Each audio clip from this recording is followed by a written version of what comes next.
everyone, welcome back to Sunny Life Channel. Thank you so much guys for tuning in. We are talking about Imbewu the seed. Guys, I know that you've been patiently waiting for Thokozile to be arrested. Unfortunately, that is not going to happen anytime soon.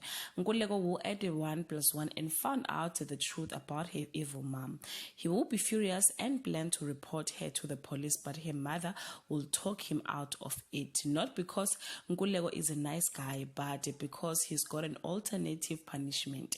He will demand Thokozile to sign over her Maluchu shares.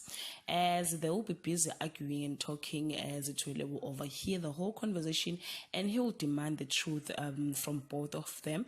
And on the other side, Mazulu will force Ngcolosi to sign over his shares, promising she won't tell the police about Ngcolosi's case, that her mother killed Ngcolosi and that Ngcolosi knew about it. We don't know what is going to happen as Mazulu and Menzi takes over the ownership of Maluchu oil. Firstly, they bought out Phakade and now it's Thokozile and Ngcolosi. January revealed that Ngcolosi will tell his family that his mother is no more. She was found dead on the side of the road. Whether he is telling the truth or not, but the whole family won't believe his story. I'm assuming she will run to another country and not be found.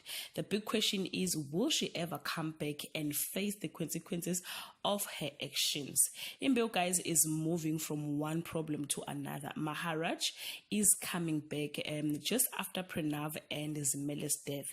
He will be claiming he have amnesia, the sickness that make you to forget everything from the past. But I don't believe that. I'm sure he's coming back to take over Maluchu oil from the Bengu family.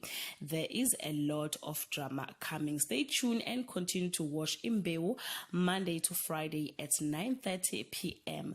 Do comment below and share your opinion. Thank you so much guys for watching this video. See you on my next upload. Bye.